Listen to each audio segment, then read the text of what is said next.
Hello students, last class में हम लोगों ने oxides of nitrogen family, halides of nitrogen family, ये सब बातें डिस्कस कर ली थी। एक केमिकल प्रॉपर्टीज़ से रिलेटेड टॉपिक और बनता है हमारा, और वो है oxy acids of nitrogen family. उसके बाद हमें कुछ कंपाउंड्स को यहाँ डिस्कस करना होगा, specially nitric acid, ammonia, nitrogen, phosphorus, phosphine, उन सब के बारे में थोड़ी थोड़ी बातें करेंगे। बट सबसे पहले हम लोग देखते हैं कि ये oxy acids of nitrogen and phosphorus family कौन है। तो नाइट्रोजन के अगर मैं ऑक्सी एसिड्स दिखाऊं आपको, तो एक हमारे पास आता है H2O2N2, या H2N2O2 भी लिख सकते हो इसको आप, हाइपोनाइट्रस एसिड। एक हमारे पास आता है नाइट्रस एसिड HNO2।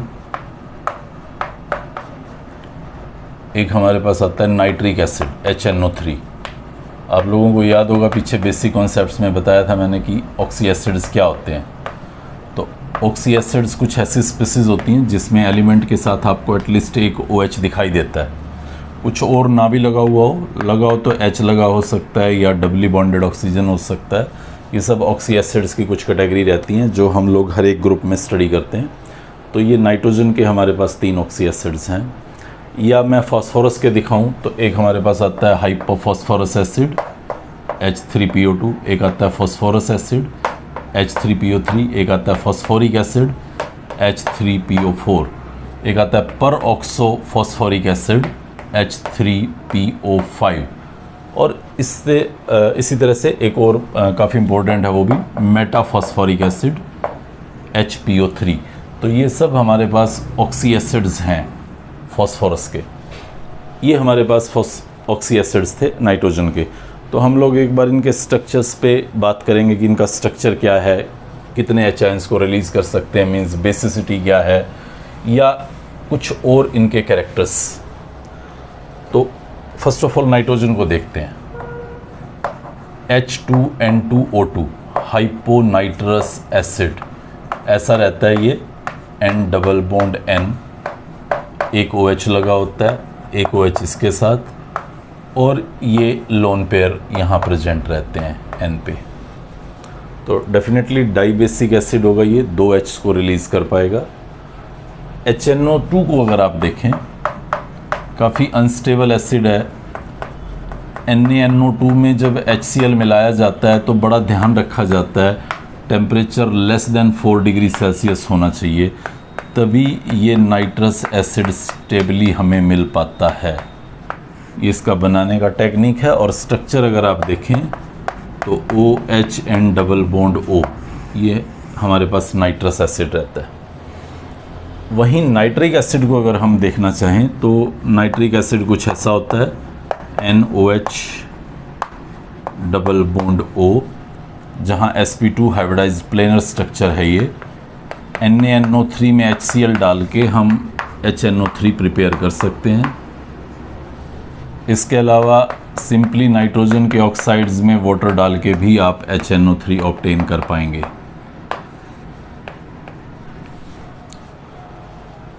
आप देख सकते हैं यहाँ पे एक आयोनाइजेबल H है और यहाँ पे भी एक आयोनाइजेबल H है, तो दोनों मोनोबेसिक एसिड्स होंगे, नाइट्रस और नाइट्रिक, जबकि ये डाइबेसिक की तरह से एक्ट कर सकता है।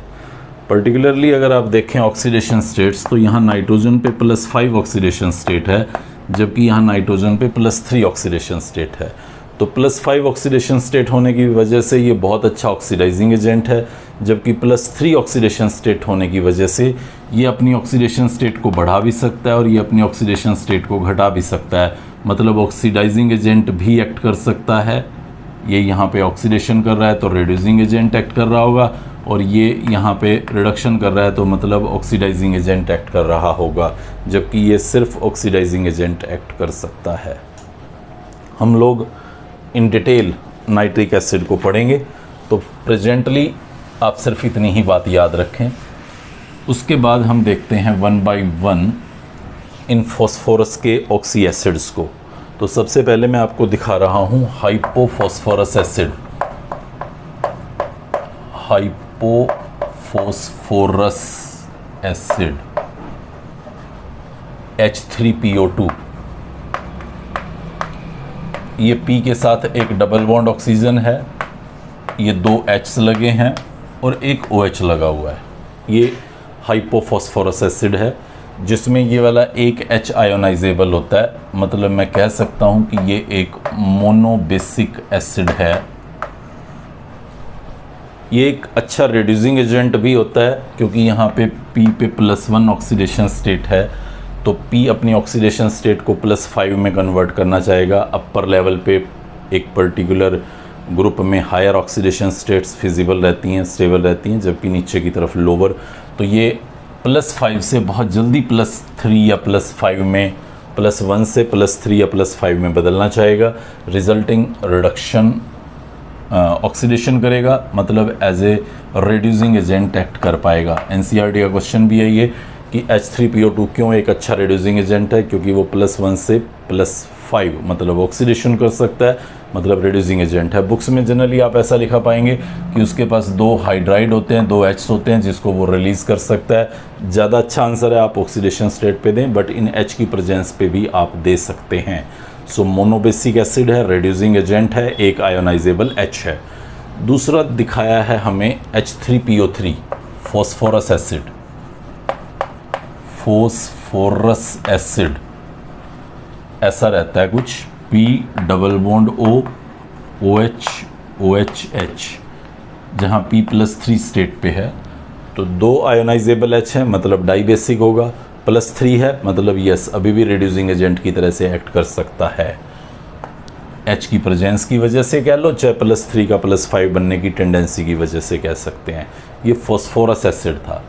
एक और लिखा हुआ है फॉस्फोरिक एसिड, फॉस्फोरिक एसिड, जहाँ आपका फॉर्मूला बने H3PO4, यहीं कर देता हूँ, देखो ये 3 OH लगे होते हैं, तो P जो होता है आपका वो +5 की फॉर्म में होता है, यानी कि ये अब रिड्यूसिंग एजेंट एक्ट नहीं कर सकता। +5 मैक्सिमम ऑक्सीडेशन स्टेट है, अब ये सिर्फ ऑक्सीडाइजिंग एजेंट ही एक्ट कर सकता है और माइल्ड सा ऑक्सीडाइजिंग एजेंट रहता है H3PO4, यानी कि फॉस्फोरिक एसिड।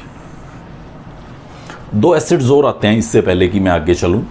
एक हमारे पास आता है पायरोफॉस्फोरस एसिड, यहां मेंशन कर देता हूं, पायरोफॉस्फोरस एसिड।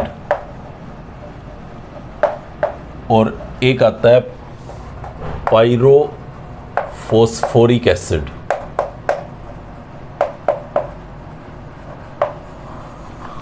इन दोनों को और एक बार देखें, यहीं पे समझ में आने की रहेगी हमारे पास कोशिश कि हमें यहीं क्लियर हो जाए इसी पॉइंट पे। तो पहले बताता हूँ पायरोफॉस्फोरस एसिड क्या है। तो आप एक बार 2 फॉस्फोरस एसिड बना लीजिए। तो ये मैंने 2 फॉस्फोरस एसिड बना दिए, एक H लगा हुआ है, 2 आयोनाइजेबल OH थे, ये एक बना दिया।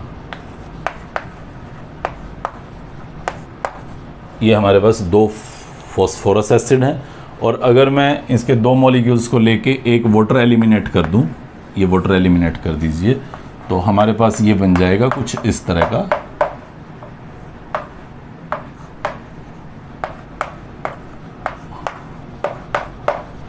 इसी को बोलते हैं पायरोफॉस्फोरस एसिड। डेफिनेटली 2 आयोनाइजेबल H हैं तो डाइबेसिक एसिड होगा, ऐसे ही ऑक्सीडेशन स्टेट भी निकाल सकते हैं। जब पायरोफॉस्फोरिक एसिड बनाना है तो आप 2 फॉस्फोरिक एसिड ले लीजिए और हीट करके वाटर बाहर निकाल दीजिए, तो आपके पास ये 4 आयोनाइजेबल H होंगे, मतलब टेट्राबेसिक होगा। पायरोफॉस्फोरिक एसिड वो टेट्राबेसिक होगा, जबकि पायरोफॉस्फोरस एसिड वो डाइबेसिक था।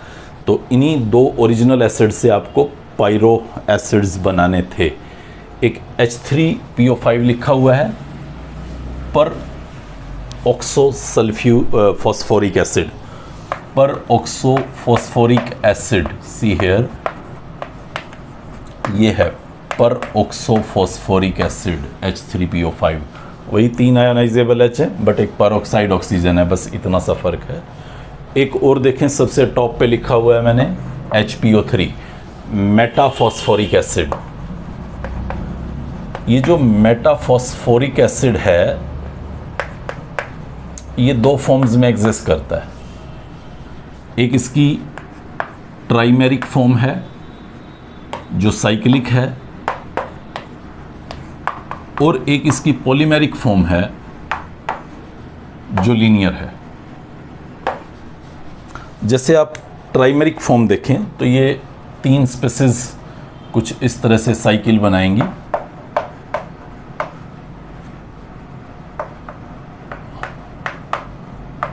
लाइक दिस, ये एक डबल बॉन्ड O, ये OH, ये एक OH, ये एक डबल बॉन्ड O, ये एक डबल बॉन्ड O और एक OH, ऐसे।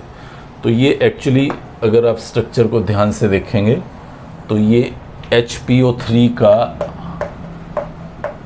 ट्राइमरिक है और ट्राइबेसिक होगा डेफिनेटली, 3 H आयोनाइजेबल हैं। वहीं पॉलीमेरिक फॉर्म को अगर आप एनालाइज करें तो पॉलीमेरिक फॉर्म कुछ इस तरह से मिलेगी आपको, लाइक दिस। ये एक लंबी चेन नज़र आएगी, पॉलीमेरिक चेन जिसको मैं बोल रहा हूँ। तो बस इतना देखें आप, ये रिपीट होता जाएगा। तो पर यूनिट ये एक H छोड़ेगा। अब इसको बुक वाले हालांकि मोनो बेसिक बोल रहे हैं, भाई पर यूनिट एक H छोड़ता है, आप पॉली बेसिक भी बोल सकते हैं। तो बुक वाला फॉलो कर लो चाहे, और चाहे ये दूसरा टर्म आप यूज़ कर सकते हैं। ये सारी कहानी जो मैं आपको बता रहा था, most of the oxy acids हम लोगों ने फॉस्फोरस और नाइट्रोजन के जो हमारे लिए ज़रूरत हो सकती है और उनसे क्या क्या पूछा जा सकता है, वो सब यहाँ पे इंक्लूडेड था। उसके बाद अगले पॉइंट पे हम यहाँ कुछ कंपाउंड्स को डिस्कस करना चाहते हैं जो हमारे सिलेबस का पार्ट रहते हैं। तो उनमें सबसे पहले अगर मैं हाईलाइट करूं तो हमारे पास एक नाइट्रोजन है जिसको हमें पढ़ना है, एक फॉस्फोरस है जिसको हम पढ़ेंगे, एक इन दोनों के हाइड्राइड्स हैं लाइक अमोनिया को देखेंगे, PH3 को देखेंगे, और एक नाइट्रिक एसिड, इसकी केमिस्ट्री जानने की कोशिश करेंगे। तो ये 5 कंपाउंड्स हैं जिनको हम लोग पढ़ेंगे। तो सबसे पहले नाइट्रोजन के लिए कुछ बातें बता देता हूँ मैं आपको। पहली बात देखिए, नाइट्रोजन अकेला इस फैमिली का मेंबर था जो पी पाई बॉन्ड बना सकता था। ऐसा और किसी की कैपेसिटी नहीं थी। सिर्फ यही डायटोमिक स्टेट में एग्जिस्ट करता था, बाकी सब टेट्राटोमिक फॉर्म में या मेटालिक फॉर्म में एग्जिस्ट कर रहे थे। यही गैस की फॉर्म में था, बाकी तो डेफिनेटली सभी सॉलिड की फॉर्म में थे। नाइट्रोजन थर्मली बहुत ज़्यादा स्टेबल था क्योंकि ट्रिपल बॉन्ड आसानी से टूट नहीं सकता था, जबकि फॉस्फोरस काफ़ी ज़्यादा रिएक्टिव था उसके कंपैरिजन में। अगर मैं देखूं तो वो लास्ट टाइम भी बताया मैंने, पीपीपी एंगल बहुत थोड़ा होता है, 60 डिग्री, रिपल्शन बहुत ज़्यादा है, स्ट्रेन बहुत ज़्यादा है एंगल्स के बीच में, एंड मोर ओवर बॉन्ड भी सिंगल हैं तो ईजिली टूट जाते हैं। P4 हाईली अनस्टेबल है as compare to N2। Okay, nitrogen को प्रिपेयर कैसे किया जा सकता है? तो कुछ रिएक्शंस हैं, आप लोग रिकॉल कर सकते हैं पीछे पड़ी हुई। जैसे एक अमोनियम सॉल्ट्स को लेके मैंने बोला था कि अमोनियम्स के साथ अगर कुछ ऑक्सीडाइजिंग एजेंट्स लगे हुए हों, मैं यहाँ पे कुछ अच्छे ऑक्सीडाइजिंग एजेंट्स चूज़ करके लगा रहा हूँ, अमोनियम क्रोमेट और ammonium magnet, ammonium dichromate and ammonium परमैग्नेट, ये 2 डाले हैं मैंने। ये MnO4 नेगेटिव और ये Cr2O72 नेगेटिव बहुत पावरफुल ऑक्सीडाइजिंग एजेंट होते हैं। तो जब भी आप इनको हीट करेंगे तो आपको नाइट्रोजन गैस मिलेगा। ये एक पॉइंट। इसके अलावा कुछ मेटल्स अजाइड बनाती हैं, जैसे ये कंपाउंड देखें आप, N3 नेगेटिव, ये होता है अजाइड। 3 नाइट्रोजन है और 1 नेगेटिव चार्ज है। ध्यान रखें, ये क्या है? ये आपका नाइट्राइड है। 1 नाइट्रोजन एटम है, उसके पास 3 एक्स्ट्रा इलेक्ट्रॉन है। यहाँ पे 3 नाइट्रोजन एटम है, उन तीनों के पास 1 एक्स्ट्रा इलेक्ट्रॉन है। ये अजाइड होता है। तो किसी भी मेटल अजाइड को अगर मैं गर्म करूँ, लाइक सोडियम अजाइड ले लेता हूँ, NaN3, Na पे प्लस है, N3 पे माइनस है, या बेरियम अजाइड ले लेता हूँ, BaN3 ट्वाइस। ये सब मेटल के अजाइड्स ले रहा हूँ मैं, और भी कई एग्जांपल पुट कर सकता था। तो गर्म किए जाने पे हमें नाइट्रोजन गैस मिलेगी। दोनों को अजाइड्स को जब आप गर्म करेंगे तो आपको नाइट्रोजन गैस मिलेगा। ये सिंपल सा टेक्निक रहता है नाइट्रोजन को बनाने का, जिसमें आप नाइट्रोजन का प्रिपरेशन याद रख सकते हैं। इसके अलावा अगर हम केमिकल प्रॉपर्टीज़ की बात करें तो क्योंकि नाइट्रोजन के अंदर ट्रिपल बॉन्ड रहता है तो ट्रिपल बॉन्ड बहुत आसानी से तो टूटता नहीं है, उसको बहुत ज़्यादा टेम्परेचर की रिक्वायरमेंट है। तो मोस्ट ऑफ द रिएक्शन हम देखते हैं कि अगर विदाउट कैटलिस्ट चाहें करना तो बहुत ज़्यादा टेम्परेचर की ज़रूरत होती है। कैटलिस्ट समटाइम टेम्परेचर की रिक्वायरमेंट को कम कर सकता है, बट स्टिल ऐसा नहीं है कि रिएक्शंस रूम टेम्परेचर पे पॉसिबल हों बहुत ज़्यादा, तो लगभग हाई टेम्परेचर्स पे पॉसिबल होती हैं।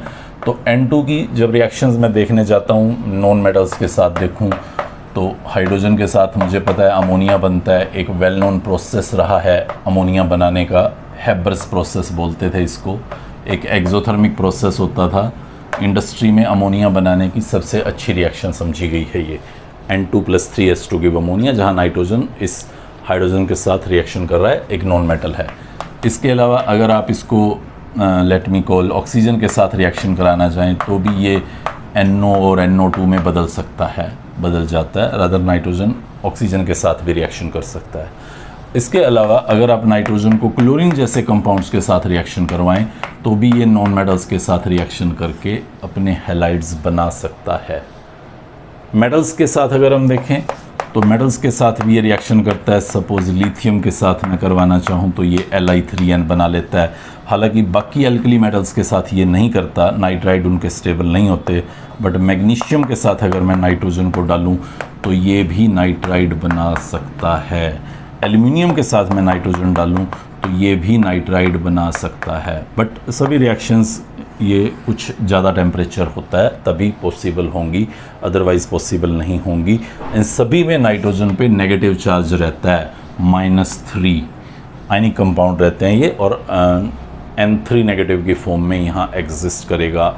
ये नाइट्राइड हैं और सभी नाइट्राइड्स, ध्यान रख लें आप, सभी नाइट्राइड्स वाटर में डाले जाने पर आपको अमोनिया गैस रिलीज़ करके देंगे, जो हमारा दूसरा टारगेट होगा।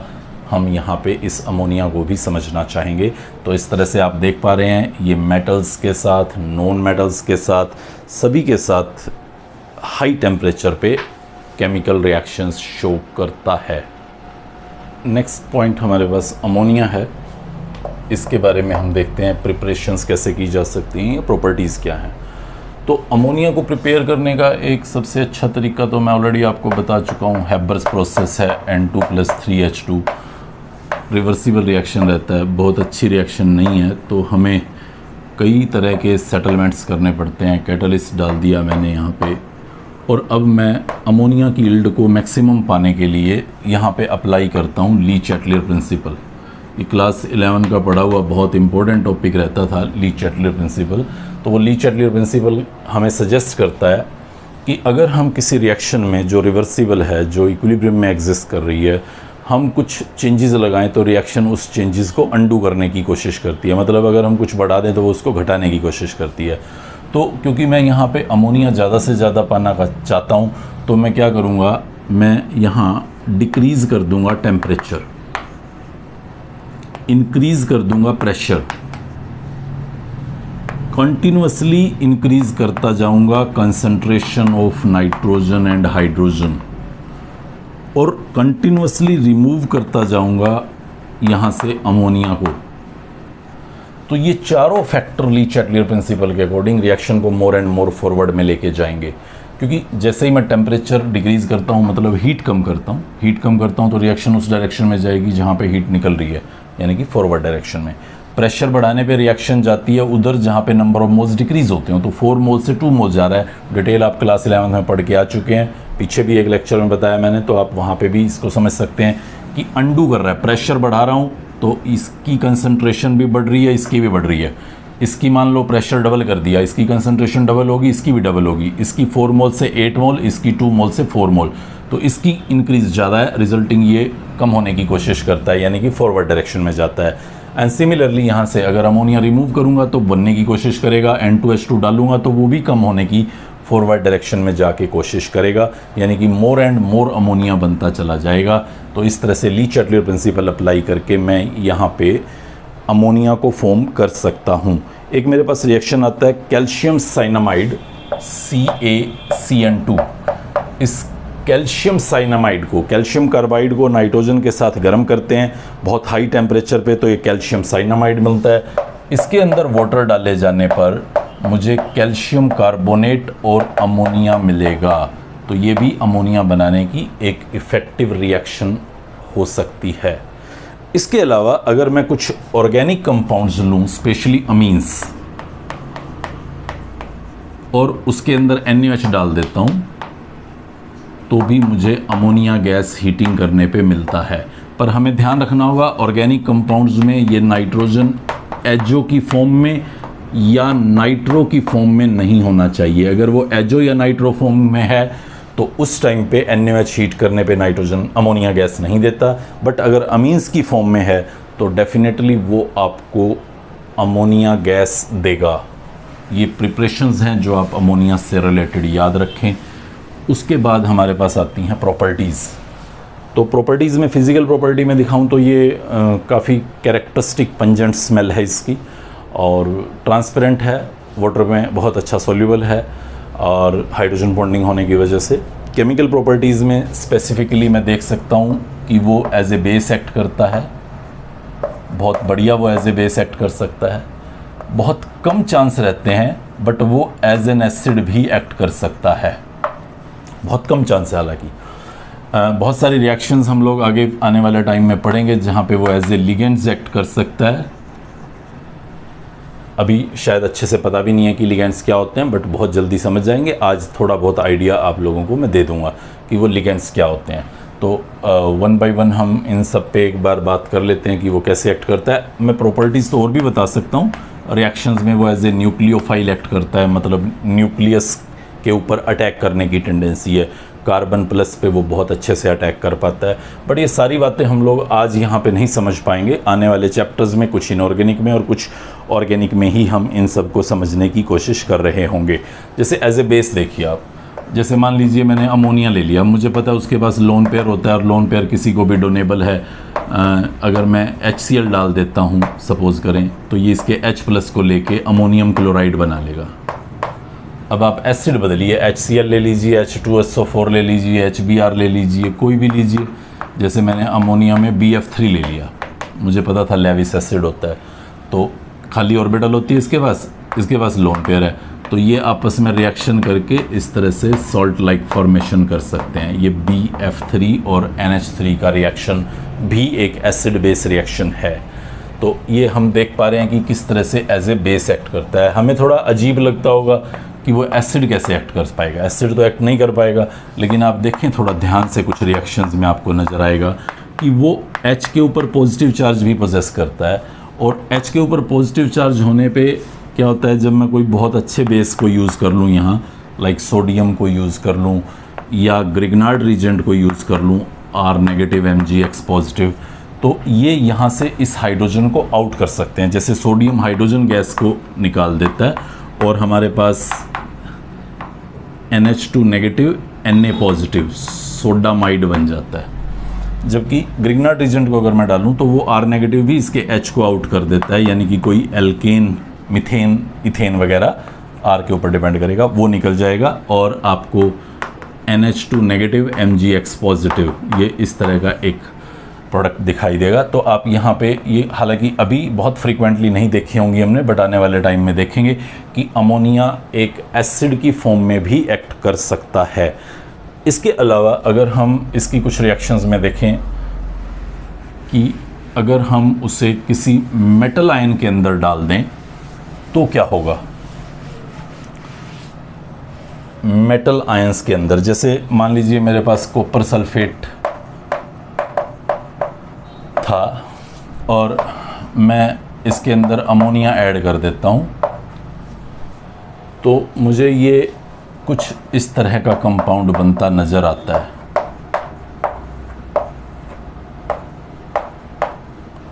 कुछ इस तरह का कंपाउंड बनता नज़र आएगा। ये एक्चुअली ये भी एक copper sulphate blue vitriol blue colour का ही कंपाउंड होता है, जबकि ये जो बनता है ये डीप ब्लू कलर का कंपाउंड होता है। हमसे क्वेश्चन भी पूछ रखा है कि कॉपर सल्फेट यानी कि ब्लू विट्रियोल में अमोनिया पास किए जाने पे वो डीप ब्लू क्यों हो जाता है। तो वो डीप ब्लू सिर्फ इसी वजह से होता है। ये जो कॉपर सल्फेट 5 वाटर है, डिटेल स्ट्रक्चर इसका बताऊंगा आपको कोऑर्डिनेशन केमिस्ट्री पढ़ाते हुए इनऑर्गेनिक में ही। तो वहाँ पे आप देखेंगे कि कॉपर के साथ एक्चुअली वाटर मॉलिक्यूल्स जुड़े रहते हैं कुछ इस तरह से।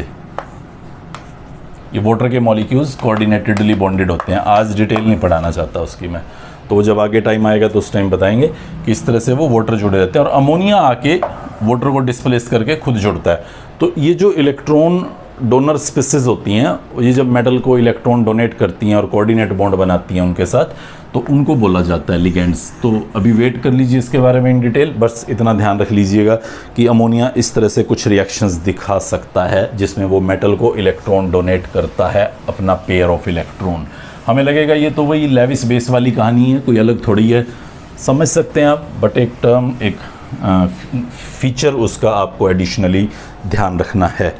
इसके अलावा अगर हम डिटेक्शन ऑफ अमोनिया चाहें, मान लीजिए हमारे चारों तरफ डिटेक्शन करना है हमें कि अमोनिया गैस रिलीज़ हो रखी है, तो उसकी कई तरीके होते हैं। उसमें एक तरीका रहता है, सबसे अच्छा स्मेल है, वो कैरेक्टरिस्टिक स्मेल है। जैसी अमोनिया की स्मेल है ऐसी किसी भी दूसरी गैस की स्मेल नहीं रहती है। तो आप उसकी स्मेल को एक बार अगर आइडेंटिफाई कर लेते हैं तो भी आप बता सकते हैं कि हाँ वो स्मेल अमोनिया की है या नहीं है।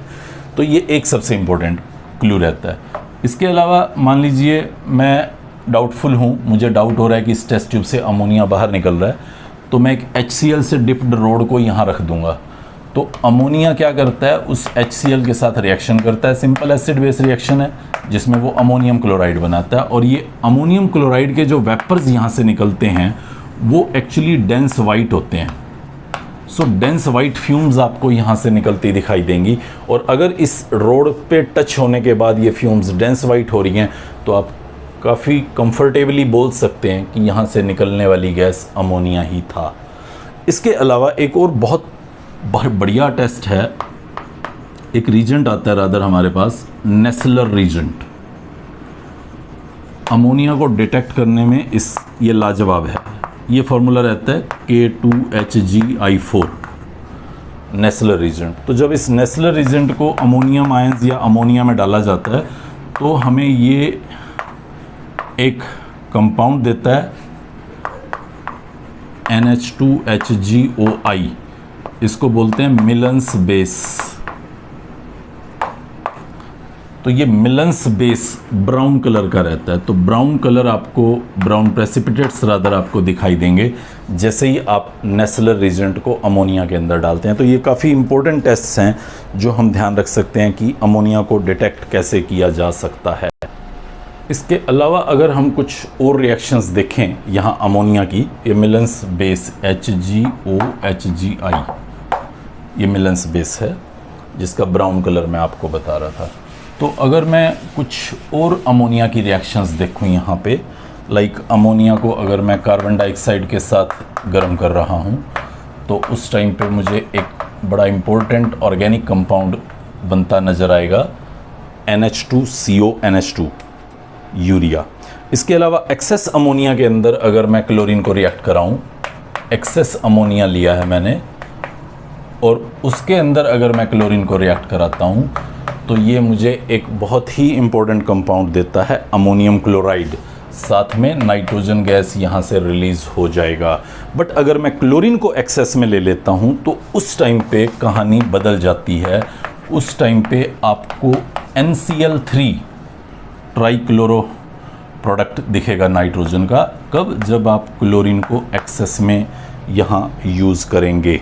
तो ये सारी की सारी रिएक्शंस जो आप देख पा रहे हैं स्पेशली नाइट्रोजन और अमोनिया में, हमें लगता है सम टाइम ये तो बड़ा रट्टा मारने वाला टॉपिक आ गया, तो अब ऐसे कैसे याद करेंगे। देखो कुछ रिएक्शंस तो हमें ऐसे याद रखनी ही पड़ती हैं, तो आप एटलीस्ट, ये मैंने मिनिमम बताई हैं, तो जो मिनिमम बताई हैं आप एटलीस्ट उनको याद रखें। बाकी जहाँ जहाँ जो जो कॉन्सेप्ट अप्लाई हो रहा है वो आप लोगों को बता रहा हूँ। यहाँ पे भी कई जगहों पे अभी समझा सकते हैं कॉन्सेप्ट। तो जैसे अमोनिया और कार्बन डाइऑक्साइड की रिएक्शन देखें तो अमोनिया एज ए न्यूक्लियोफाइल यहाँ पे इस कार्बन पे अटैक करता है।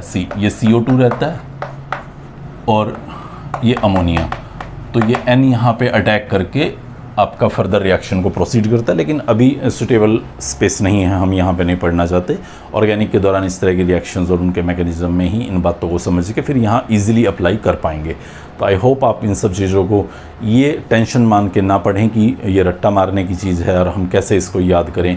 ये ज़रूरी चीज़ है, डेफिनेटली थोड़ा सा एरिया है ऐसा, इस पूरे पी ब्लॉक को अगर मैं विजुलाइज करूं तो हर ग्रुप में ऐसा छोटा छोटा हिस्सा आता है। जब हमें लगता है कि ये तो क्रैमिंग करना पड़ेगा, तो हाँ क्रैमिंग करना पड़ेगा आपको वो हिस्सा।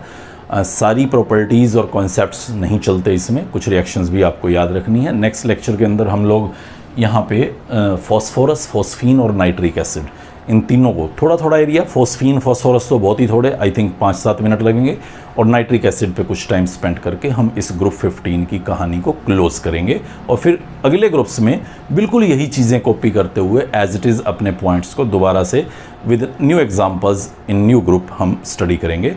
Good bye.